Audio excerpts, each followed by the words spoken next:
나는 엄마입니다. 나 같은 엄마가 없습니다.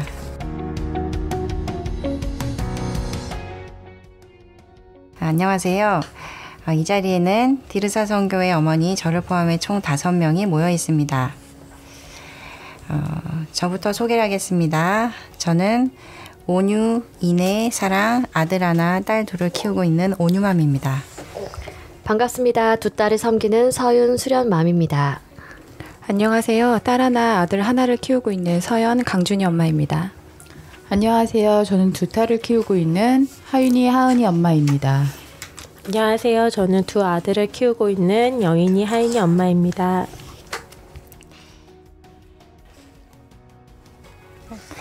예, 저희들은 디르사 선교회에서 출간한 나는 엄마입니다. 나 같은 엄마가 없습니다를 가지고 일상의 은혜를 나누고자 합니다. 파트 1 예수님의 생명부터 시작하겠습니다. 가슴에 넣어진 예수님 말씀의 빛은 어둡고 차가운 땅 속에 파란 우물 돋게 하는 햇살처럼 어려운 환경을 뚫고 나가는 놀라운 능력의 삶이 되게 합니다. 네, 저는 이 글을 읽고 제가 처음으로 하나님을 믿었던 그 시간으로 되돌아가게 됐는데요. 그 첫 장면이 제가 정말 울고 있을 때 주님의 말씀으로 저를 위로해 주셨던 장면이었어요. 저는 33년 동안 하나님이 계신 줄도 모르고 살았던 사람인데 둘째 강준이를 낳고 나서 원인 모를 지금 뭐 산후통이라고 하는데 그런 병을 얻게 되었거든요. 산후통을 얻게 되면서 내 의지와 상관없이 내 몸이 너무 아프고 정말 한의원이나 병원에 가서 온갖 검사와 약을 다 먹어봤지만 계속 제 몸은 너무 아팠고 아픈 것보다 더 무서웠던 건 너무 큰 두려움이었어요. 내가 평생 이렇게 아프면 어떡하지? 이 두 아이를 내가 어떻게 키울 수 있을까? 차라리 같이 죽으면 어떨까? 그런 몹쓸 생각까지 할 정도로 너무 절망의 시간이었을 때 제가 마침 생각난 분이 있었어요. 어렸을 때 잠깐 교회를 다녔던 기억이 났고 하나님이 정말로 살아계실까? 하나님이 있다면 나를 고쳐주지 않으실까? 그런 생각을 하면서 집에서 울면서 그냥 잘못했습니다라고 무릎 꿇고 울었던 기억이 떠오르더라고요.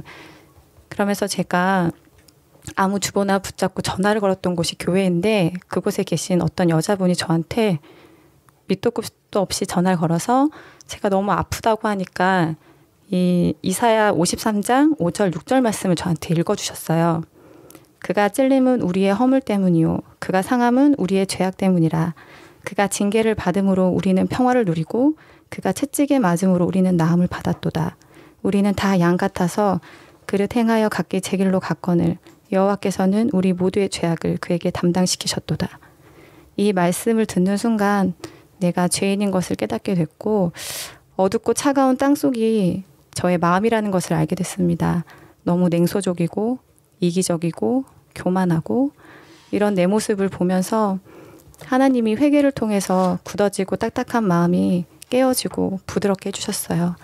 그래서 주님 그때는 정말 가족도 아이들도 제가 어떻게 의지할 수 없었기 때문에 이 말씀만 계속 붙잡고 입술로 선포하고 계속 이 말씀을 하루 종일 묵상을 했었거든요. 그런데 정말로 이 말씀으로 나는 나음을 받았다. 예수님이 나의 허물과 나의 죄악을 다 담당하셨고 그가 징계를 받아서 나는 깨끗이 나았어. 라는 믿음이 생겨나기 시작했어요. 그러면서 제 몸도 점점 회복이 됐고 지금은 정말 어디 하나 아프지 않고 서연이 강준이를 잘 키우고 남편을 잘 섬길 수 있는 그런 축복의 통로가 되었습니다. 귀한 간증 너무 감사합니다. 강준맘. 예, 다음 텍스트 읽을게요. 하나님의 말씀은 자녀를 교육하시려는 성령의 인도를 받게 하며 숨겨진 재능과 재질이 드러나게 하는 좋은 지각 속에 지식과 지혜를 터득하게 됩니다. 저는 이 말씀을 읽고 생각해 봤는데 지금은 굉장히 멀티 시대이고 정보의 과부하 시대에 살고 있음에도 불구하고 또 우리 고학력 시대임에도 불구하고 행복하지 않은 시대인 것 같아요. 그래서 이 시대에 아이를 낳아서 어떻게 키워야 할지 많이 고민하게 됐는데 제가 아이를 낳기 전에는 육아서도 많이 읽고 TV 프로그램도 우리 아이가 달라졌어요를 제일 좋아할 정도로 아이 육아에 관심이 많았는데 현실은 아이를 낳아보니 이상과 현실이 너무 다른 거예요. 그래서 어떻게 키워야 될지 정말 책대로 아이를 키우니 아이는 책대로 반응해주지 않고 또 나의 힘으로 키울 수 없다는 거를 너무 깨닫게 하셨어요. 그럴 때 하나님 주신 말씀이 오늘 신명기 6장 6절에서 7절 말씀인데 오늘 내가 내게 명하는 이 말씀을 너는 마음에 새기고 내 자녀에게 부지런히 가르치며 집에 앉았을 때든지 길을 갈 때든지 누워있을 때든지 일어날 때든지 말씀을 강론할 것이며 이 말씀을 주셨거든요. 그러면서 진리는 성경 속에 있었구나. 아이를 키우는 데 있어 정답은 하나님의 말씀 속에 있다는 걸 깨닫게 하시면서 나의 힘과 나의 지식으로 아이를 키울 수 없을 때 하나님 말씀을 가르치면 하나님께서 일하시겠구나라는 생각을 하며 내가 할 수 있는 건 예수님을 가르치는 것밖에 없겠구나라는 걸 알게 하셨어요. 많은 엄마들이 공감할 만한 일인 것 같아요. 다음 챕터 읽겠습니다. 가난한 환경의 지배를 받기보단 부유하신 예수님을 품고 있어 언제라도 선한 일을 할 수 있도록 때에 맞춘 공급을 풍성히 받습니다. 이건 제가 육아를 하면서 깨닫기보단 제가 이제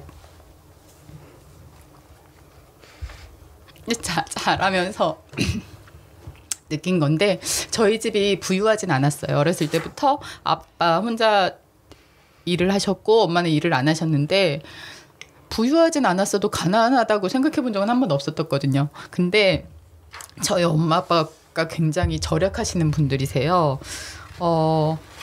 그래서 많이 절약하심에도 불구하고 저희에게는 항상 베푸셨던 것 같아요. 항상 풍요롭게 뭐 좋은 집에 살고 좋은 차를 타는 게 풍요한 게 아니라 주일에는 항상 예배 드리러 갔고 또 그 시간만큼은 우리 가족이 한 곳에 모여서 예배를 드리는 걸 가르쳐 주셨고 제가 자라면서 가난했음에도 불구하고 가난한 걸 느끼지 못했던 건 그렇게 절약하셔서 그럼에도 불구하고 엄마랑 아빠는 항상 11조를 하셨거든요. 그리고 감사헌금을 하셨고 또 우리 어렸을 때 제일 많이 했던 헌금이 성교 헌금하고 성전 건축 헌금이었어요.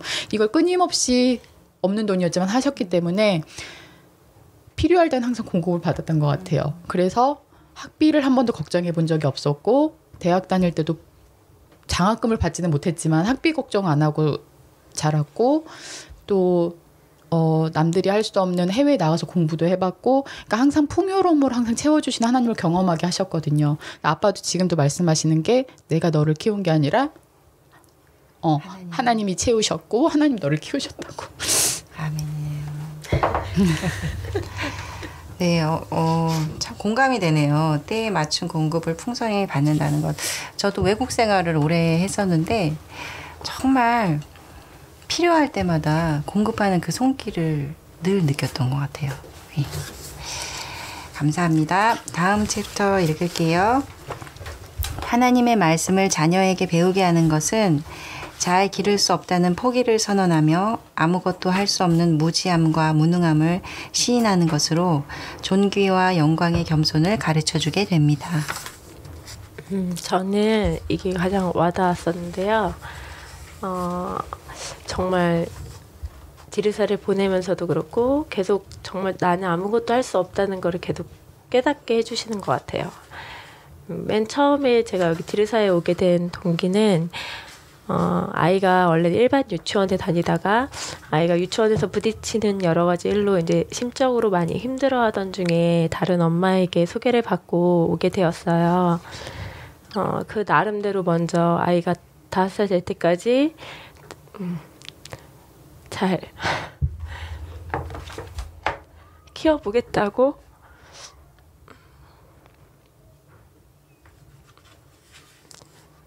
세상에서 좋은 것들, 뭐 좋은 지식, 육아 정보 이런 거를 보고 아이한테 제공해 주기도 하고 또 세상의 유익도 이제 누리게 해주면서 키웠는데 정말 저는 좋은 것을 주고 싶었는데 제가 좋은 것을 줄 수가 없었고 아이가 겪는 일들을 보면서 제가 해줄 수 있는 게 정말 아무것도 없었어요. 그럴 때 그때 제가 하나님을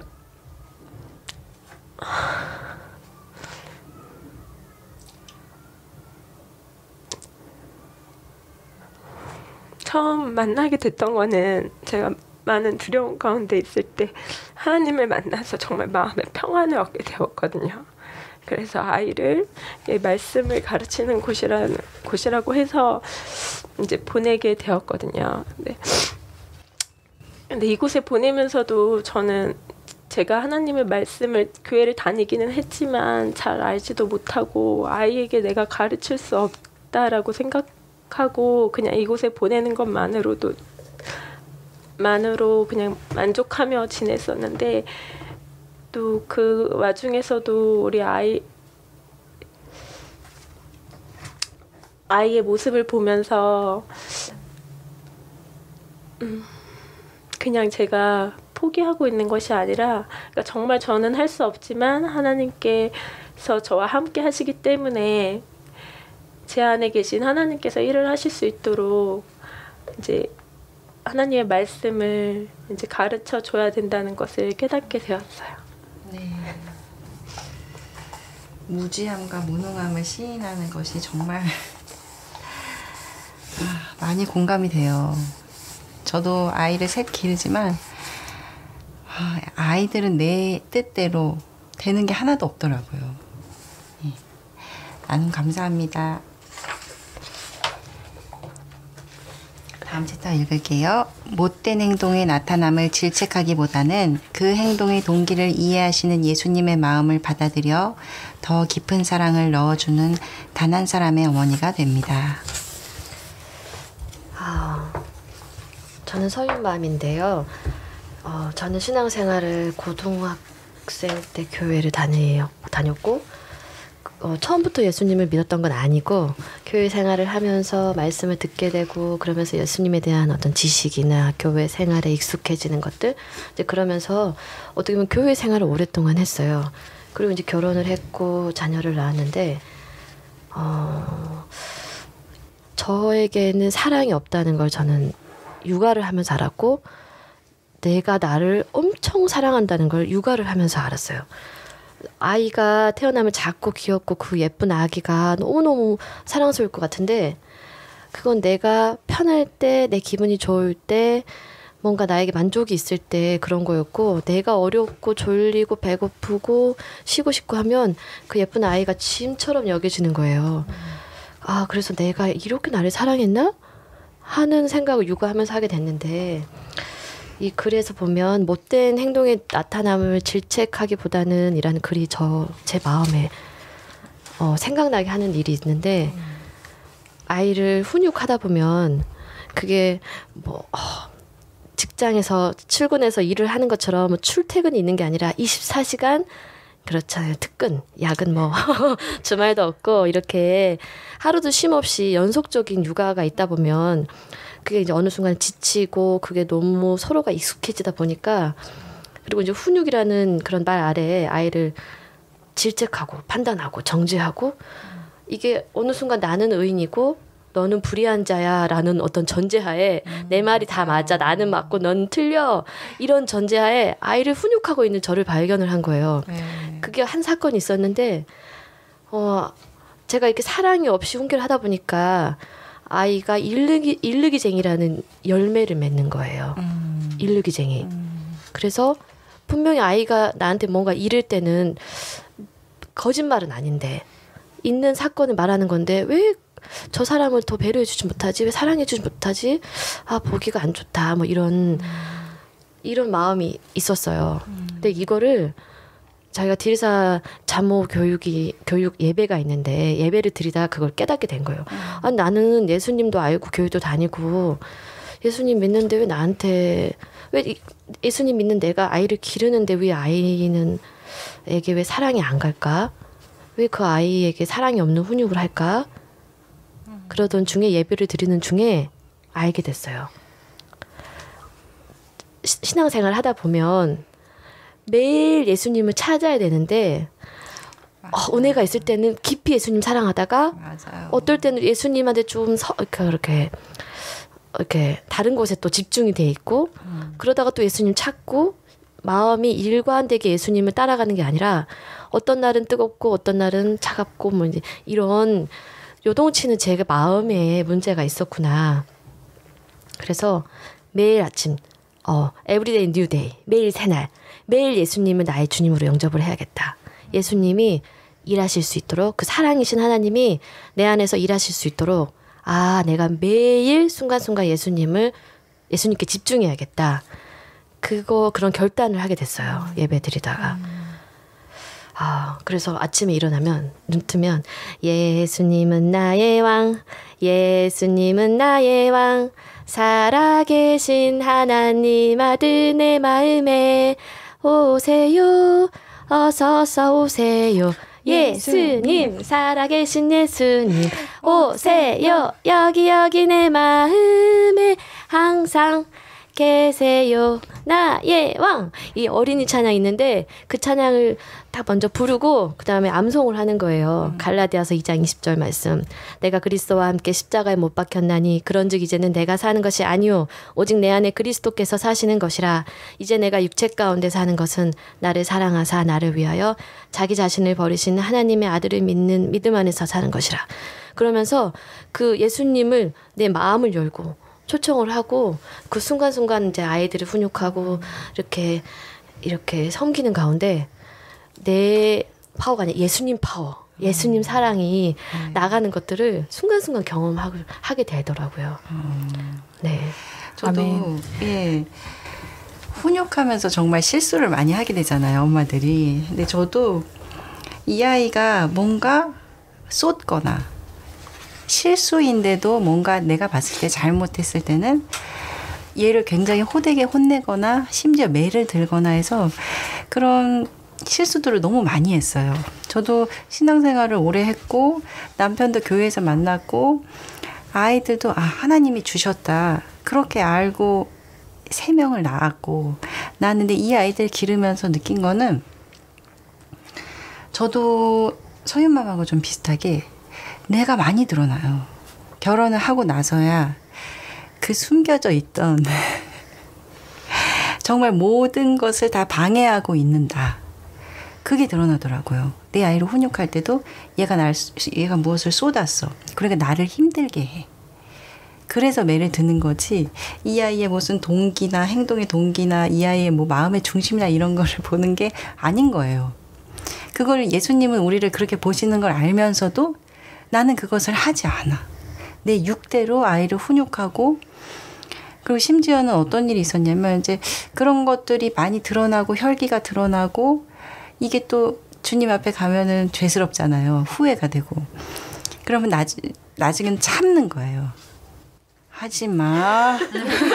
말을 이게 무언가를 물고 말을 하게 돼요. 2번째 말해서 하지. 그랬을 때 그리고 애들을 혈기는 났지만 때리지 못했을 때 제가 꿈을 꾸면 자면서 그 꿈속에서 애를 때려요. 제가 눈을 뜨고 너무너무 놀라는 거예요. 이게 나구나. 정말 내 안에는 뭔가 괴물이 숨겨져 있나 보다. 그걸 너무너무 많이 느꼈거든요. 근데 엊그저께 이제 예배를 여기 디르사 선교회에서 드렸을 때 십자가를 많이 묵상하라는 그 말씀이 굉장히 많이 와닿았어요.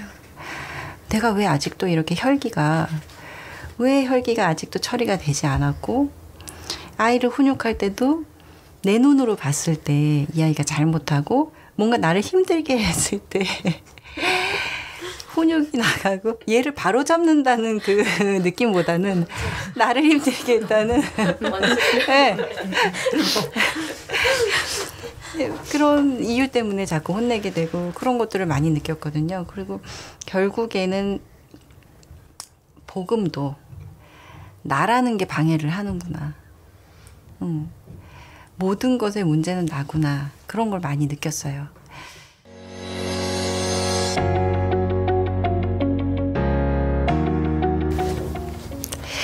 예, 여기까지 파트 1 예수님의 생명에 대해서 나누어 보았습니다. 오늘 진솔한 간증과 눈물 그리고 감동을 주신 디르사 어머니도 너무 감사합니다. 다음 시간에는 파트 2 남자의 여자 나누겠습니다. 감사합니다.